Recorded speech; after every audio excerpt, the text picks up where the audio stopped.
Hello there. Today I'd like to recommend you some applications for Assetto Corsa. These are more of a utility thing, but I think they are very neat and can be very useful for multiple different things. So first of all, I would like to mention that these apps are things that I actually use, and I'm talking from experience because I used alternative things related to these applications in the past, so I know when I say these are good, these are actually good. I would also like to mention that this is a bit shorter notice video than what I would plan to do for a guide video, so these apps might be newer ones out there and they might receive updates that I don't know about. So if anything changes in the future about these apps, please check the update sections on the mod page. So first of all, I would like to give a shout out to AW939 on RaceDepartment, who recently come around and decided to update two applications made for Assetto Corsa. And both of them I highly recommend. First of all, let's talk about SubStanding Extended. The original application was discontinued years ago, but this newer, highly improved version of SubStanding includes new features like displaying car classes by color, showcasing car skins, car badges or car skin numbers, and having the option to select which one you prefer to use for all different included UI modes. So for example, I still like to use ACTV Competizione for the TV tower, but this is getting very close with newer updates to be a replacement because it holds up less space on the screen and the features included are very nice. Everything is tuggable, it's easy to set up, so much more easier to set up than ACTV Competizione, for example, and the included relative section is really nice. In fact, that's pretty much my go-to relative bar. In the past I used to use things like better distance meter, but it never really worked in online and it showcased cars that were in front of me, behind me. I don't have that problem with this. It's easy to read, easy to follow, easy to set up, but I must mention this, there is a requirement of newer versions of shaders patch.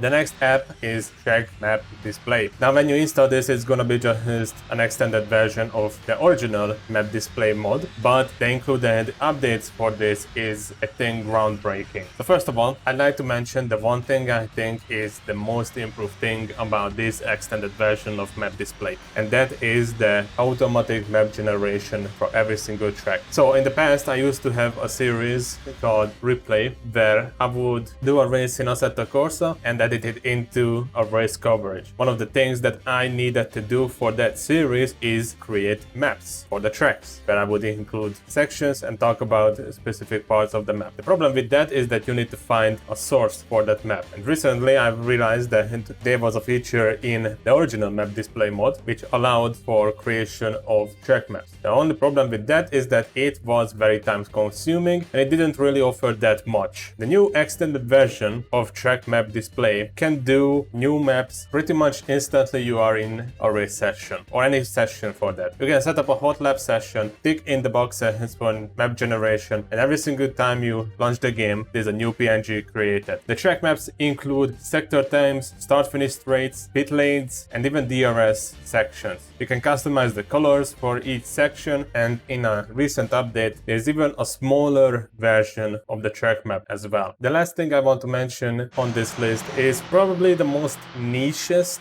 out of the three, and that is called IClicker. It basically is a customizable sound mode for indicators. Now this might have some of you rolling your eyes, but I think it's a neat feature and it's something that I kinda always felt like was needed for Assetto Corsa. So hear me out. There are some times when I don't want to do a qualifying lap, or if I have someone behind me and I'm just pulling away or something like that, sometimes I would like to notify the person behind me, so I would have the hazard lights turned on. With this, there is always an audio feedback that lets me know that yes, you have the indicators running. And this also includes options for windshield wipers as well. You can set up when you want to hear the clicks, you can set up how loud or how often you want to hear the clicks. And some of you who aren't racing in Assetto Corsa and just doing some free roam, I think you would appreciate this kind of app as well. And there you have it. These are my 3 app recommendations for today. I think these are very nice additions to Assetto Corsa, and especially in recent time. If you would like to see more, let me know in the comment section. Have a good day or night. I'll be seeing you around.